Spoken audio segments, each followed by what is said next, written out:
नमस्कार। वित्तीय साक्षरता के पाठशाला में पुनः आप सबका हार्दिक स्वागत है। पिछले सत्र में हमने वित्तीय नियोजन को जाना था कि कैसे अपने आवश्यकताओं को योजना बनाकर प्राप्त करना। वित्तीय नियोजन वित्तीय साक्षरता का प्रथम सूत्र है। आज उसके द्वितीय सूत्र बुद्धिमत्तापूर्ण खर्च पर हम चर्चा करेंगे।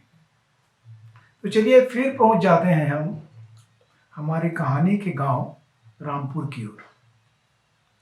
रामपुर में श्यामू नाम का एक राजमिस्त्री था।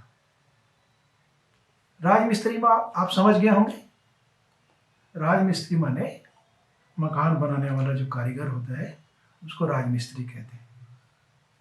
तो रामपुर से श्यामू रोज शहर में जाकर किसी के मकान के निर्माण का कार्य करता था। एक दिन जिसके मकान का वो निर्माण कर रहा था, उसके मालिक ने उससे प्रश्न पूछा कि भाई, आप कई वर्षों से ये काम करते हैं। जहाँ तक मैं जानता हूँ, जब आपकी रोजी 200 रुपये थी तब भी आप यही काम करते थे, और अभी 400 रुपये रोजी है तब भी आप यही काम कर रहे हैं, और आपके जीवन में कोई परिवर्तन में दिखता नहीं। जैसे 200 रुपये में रहते थे वैसे 400 रुपये में भी रहते हो। यद्यपि ये बात सही है कि महंगाई बढ़ रही है, महंगाई बढ़ने के साथ पैसे का मूल्य भी गिर रहा है, फिर भी आपके जीवन में कोई परिवर्तन इतने साल काम करने के बाद तो होना ही चाहिए। तो आप मेरे को बताओ कि आपका रोज का खर्चा क्या है। श्यामू बोला, महाराज का बताऊं, हमन के एक टाइप के खर्चा, एक ही टाइप के जीवन है। घर से चाय पी के निकलता हूँ और बाहर जाते ही सबसे पहले पान ठेला में जाके एक लाल पट्टी खरीदता। मकान मालिक ने पूछा, भैया लाल पट्टी का होते? अरे मापुर के छोटे पुड़िया है साहब, 5 रुपये में मिलते। तो बोला, काम करत करत मन नहीं लगे ना, तो मन बराबर बीच बीच में ओट के नीचे में दबार पड़ते थे, थोड़े मन अच्छा लगते। तो 5 रुपया रोज में खर्च हो जाते साहब, शाम तक रात तक वो लाल पट्टी खत्म हो जाती। अच्छा चलो ठीक है, कोई बात नहीं। फिर क्या खर्चा है तुम्हारा श्यामू? साहब ऐसे है कि फिर काम में लग जाता हूँ। अब काम में लग गए तो वही करीब 1 बजे हमन की छुट्टी होते साहब, 1 से 2 1 घंटा छुट्टी रहते। तो जोन दिन हमारे घर के मन नाश्ता बना दी नहीं और टिफिन लेके आते दिन तो कोई बात नहीं, और नहीं तो फिर आपे से मांगता जानता तो 50 रुपये दे रहा साहब, नाश्ता करिए। अच्छा, ठीक है, 50 रुपये खर्चे होंगे। उसके बाद क्या करते हो? बोला, ओकर बाद का बताऊँ साहब, जानता तो कते कठिन काम, ईटा जोड़ा, कभी कभी कुली के भी काम करना पड़ते। शाम 5-6 बजे तक काम करत करत शरीर थक जाते, एकदम देह हाथ गोड़ हाथ पिराए लगते। तो जब घर जाता हूँ ना तो एक दवाई लेके जाता हूँ। तो दवाई का है श्यामू? अरे दवाई साहब वो कहता लो, कतेक मजाक करिए, समझे नहीं का दवाई ले पीथा न मन। तो वो दवाई कत की कहते श्यामू? वो 100 रुपये लग जाते साहब। अच्छा, तो श्यामू 5 रुपये का लाल पट्टी, 50 रुपये का नाश्ता और 100 रुपये का दवाई, 155 रुपये तुम्हारा खर्चा है। अब तुम 400 रुपया पाते हो तो कितना पैसा बचता है? 155 तो खराब हो गया। तो इस कारण तुम्हारे जीवन में कोई सुधार नहीं हो रहा है, क्योंकि तुम व्यसन और नशे में फंसे हो, इसको छोड़ने की कोशिश नहीं करते और पैसा बचाते नहीं हो। तो आप सबको भी लगता है ना कि 155 रुपये का खर्च जो श्यामू करते हैं वो बेकार, उसको बचाने से उसके जीवन में सुधार हो सकता है। तो बुद्धिमत्तापूर्ण खर्च से मतलब ये है कि खर्चों को हम विभाजित करें कि कौन सा खर्च जरूरी है और कौन सा खर्च जरूरी नहीं है। चलिए, इसको समझने के लिए हम एक पोस्टर के माध्यम से इसको फिर से आपको बताने की कोशिश करते हैं। तो देखिए, इस पोस्टर में एक घड़ा है। घड़ा जो है, उस घड़े में परिवार की पूरी आमदनी जमा हो रही है। परिवार में चाहे 1 लोग काम करे चाहे 2 लोग काम करें, सारे के सारे पैसे उस घड़े में रख देते हैं। और उस घड़े में जमा होने के बाद आप देखिए कि घड़े में बहुत सारे छिद्र हैं। छिद्र से जो कमाई है वो खर्चे के रूप में धीरे धीरे कभी तेज रिस रहा है। तो आप देखिए काहे काहे के छिद्र हैं घड़े में। पहला छिद्र है, देखिए मेरे दाईं ओर शराब का छिद्र है, नशे का छिद्र है, सिगरेट का छिद्र है। उसके बाद आप दूसरी तरफ देखेंगे तो गलत आदतों का छिद्र है, जुए का छिद्र है। फिर झूठे बड़प्पन का छिद्र है, कीमती चीजें खरीदने का शौक है, शादी ब्याह में बहुत पैसा खर्चा करेंगे, तीर्थ यात्रा में जाएंगे, मौज मस्ती करेंगे, ये सब सारे छिद्र हैं। उसके बाद फिर देखिए फिर काहे के छिद्र हैं, फिर प्राकृतिक आपदा का छिद्र है। हर जगह हर परिवार में कभी कभी कुछ ऐसी स्थितियां आती है कि आकस्मिक खर्चे जाते हैं तो उसमें ही पैसा रिश्ता है। फिर बच्चों की शिक्षा के लिए है, फिर मकान का छिद्र है, फिर भोजन का है, फिर कपड़े का है, फिर बीमारी का है। अब इन सब जो आमदनी का रिसाव है उससे आप देखो कि कौन सा रिसाव सही है, कौन सा रिसाव गलत है। पैसा जो छिद्र से बाहर निकल रहा है वो छिद्र, कौन से पैसे जो छिद्र से बाहर निकलते हैं उसको रोकना चाहिए, उसको बंद करना चाहिए। तो ये सारी जरूरतों को अगर आप विश्लेषित करें तो नशा है, गलत आदतें हैं, झूठा बड़प्पन है, ये सारे के सारे जो पैसे खर्च हो रहे हैं ये परिवार के लिए गैर जरूरी खर्चे हैं और इस खर्च को रोका जा सकता है। और जरूरी खर्चे हो तो करना ही पड़ेगा। बच्चों की शिक्षा है, रोटी कपड़ा मकान है, बीमारी में खर्चा लगेगा ही, प्राकृतिक आपदा आ गई, कभी छत उड़ गया, कभी प्लास्टर गिर गया, कभी और कोई दिक्कतें आ गई तो उस पर तो खर्च करना ही है। तो इस तरह अपने जरूरतों को गैर जरूरी और जरूरी जरूरतों में विभाजित करके गैर जरूरी जरूरतों को या तो बंद करना है या कम करना है। जब ऐसा अपन करेंगे तो ऐसा कैसे कर सकते हैं, इसके लिए फिर आप एक पोस्टर देखिए। इस पोस्टर में देखिए, इस पोस्टर में कुछ छिद्रों को पिन के द्वारा बंद कर दिया गया है। तो कौन से छिद्र पिन के द्वारा बंद कर दिए गए हैं? एक शराब का छिद्र है वो बंद कर दिया गया है, तम्बाकू का छिद्र है वो बंद कर दिया गया है, जुए की आदत है उसे बंद कर दिया गया है, कीमती सामान खरीदने की आदत है उसे बंद कर दिया गया है। माने इस पे तो कोई भी खर्चा बिल्कुल ही नहीं होना चाहिए। अब शादी ब्याह है, शादी ब्याह तो करना ही है, बच्चों की शादी करनी है, तो शादी ब्याह के छिद्र में देखिए कि उसे नियंत्रित किया गया है, खर्च को कम किया गया है। जो पहले तेजी से पैसा निकलता था वो पैसा अब थोड़े कम तेजी से धीरे से निकल रहा है। उसी तरह तीर्थ यात्रा के छिद्र को भी नियंत्रित किया गया है। तो मतलब ये है कि जो बुरी आदतें, गंदी आदतें और जो सामाजिक जो है रूप से जो चीज़ें खराब हैं उनके लिए खर्च को पूरी तरह बंद करना है। और कुछ जो फिजूल खर्ची की आदत है, कुछ अपने को बड़ा दिखाने की आदत है, कुछ फिजूल खर्ची है, कुछ अपने को बड़ा दिखाने की आदत है, इन खर्चों पे रोक लगाना है और जो भी सब खर्चे सबको करना है। इसे और समझने के लिए अपन फिर एक पोस्टर के माध्यम से आपको समझाने की कोशिश करेंगे। इसमें देखिए, पहले पोस्टर में देखने के पहले आप मेरी बात सुनिए कि आप ट्रैफिक का सिग्नल देखें। ट्रैफिक के सिग्नल में 3 बत्तियां जलती हैं। एक बत्ती लाल होती है जिसका मतलब होता है कि आपको रुक जाना है, सिग्नल पार करना नहीं है। एक बत्ती हरी होती है, इसका मतलब आपको निकल जाना है। एक पीली बत्ती भी होती है, उस पीली बत्ती में आपको सोचना है कि आपको रुकना है कि नहीं रुकना है। तो रुकना नहीं रुकना क्या होता है? देखिए, जब सिग्नल क्रॉस करते हैं तो वहां जेब्रा लाइन बनी होती है, तो आपको देखना है कि आपका गाड़ी का आपका वाहन जो है वो जेब्रा लाइन को टच तो नहीं कर रहा है। अगर टच कर रहा है तो आपको निकल जाना है और टच नहीं किया तो आपको रुक जाना है।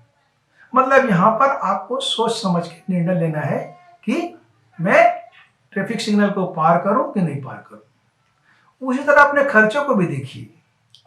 जो खर्चे बुरी आदतों की हैं उन खर्चों को समझ लीजिए कि वो लाल बत्ती है, उसको रोकना है, उस पर बिल्कुल खर्च नहीं करना है।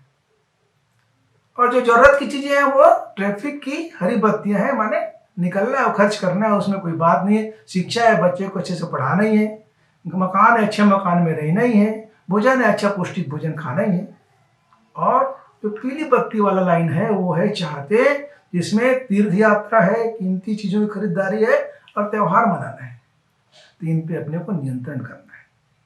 तो इस तरह जब अपने खर्चों में नियंत्रण करेंगे तो क्या होगा, जो मटकी का पैसा पूरा का पूरा निकल जाता था, वो पैसा अब कुछ सुराख, कुछ छिद्रों के बंद करने से पैसा रुकने लगेगा।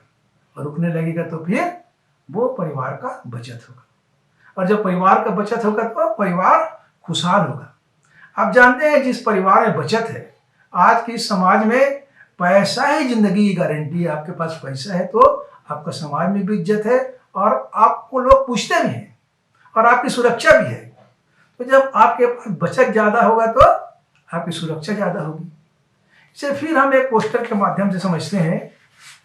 इस पोस्टर में देखिए, खर्च और आमदनी की तुलना की गई है। एक तराजू है, इस तराजू में एक परिवार का खर्च ज्यादा है और आमदनी कम है।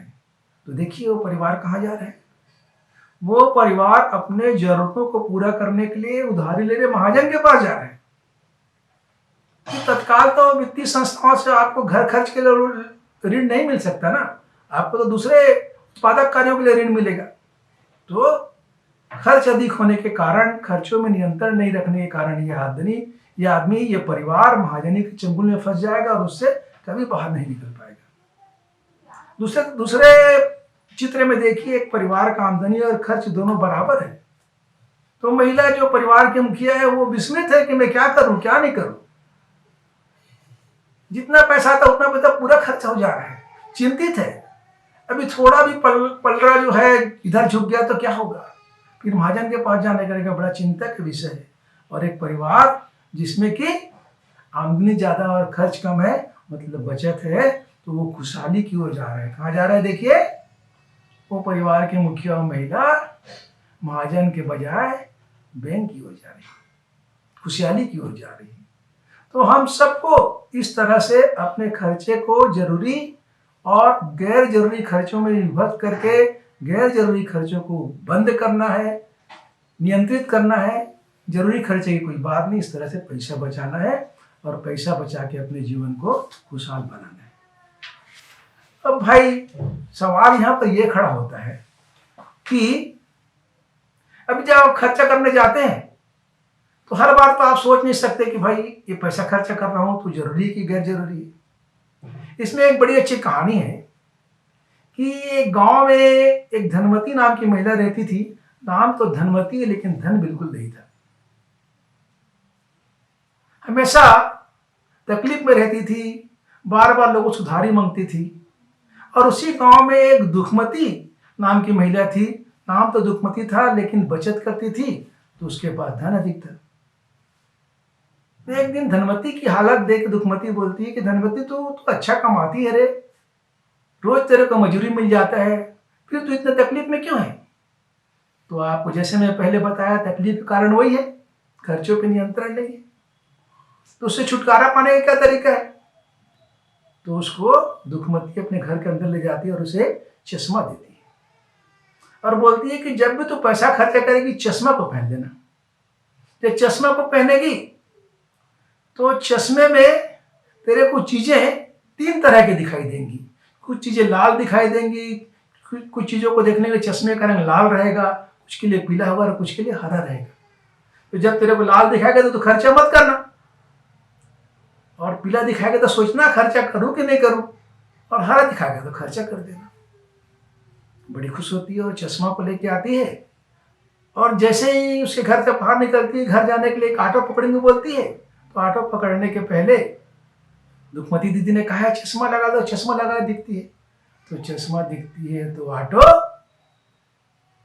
लाल लाल रंग रहता है चश्मे का कांच लाल रंग का होता है। माने वो रुक जाती है। वो सोचती है कि ऑटो में जाने के बजाय अगर पैदल चली गई तो 10 रुपए की बचत है। इस तरह वो चश्मे का उपयोग करके धीरे धीरे हर चीजों में चश्मे का उपयोग करती थी और इस तरह वो काफी बचत कर लेती है और धनवती वास्तव में धनवती हो जाती है। यह भी लेकिन कठिन काम है, ऐसे चश्मा तो मिलता नहीं बाजार में। फिर क्या किया जाए? फिर इसको करने का एक बहुत ही सरल तरीका है। तरीका क्या है? आप एक फाइनेंशियल डायरी, एक वित्तीय डायरी लिखना शुरू कर दीजिए। जैसे आप देखते हैं कि जो दुकान का आदमी बैठा होता है, मुख्य आदमी, हिसाब किताब लिखता है, वो सुबह दुकान खोलते ही एक कागज और कलम लेके बैठता है और जो कुछ भी खर्चे उस खर्चे को वो कागज में नोट करते जाता है। तो आप यही करिए, जो भी आपके यहाँ खर्चा होता है, सुबह उठ के वे लाल पट्टी खरीदना है तो 5 रुपये लाल पट्टी का लिख दीजिए, समोसा खाना है 10 रुपये समोसा का लिख दीजिए, 1 किलो गेहूं लाना है 20 रुपये गेहूं का लिख दीजिए।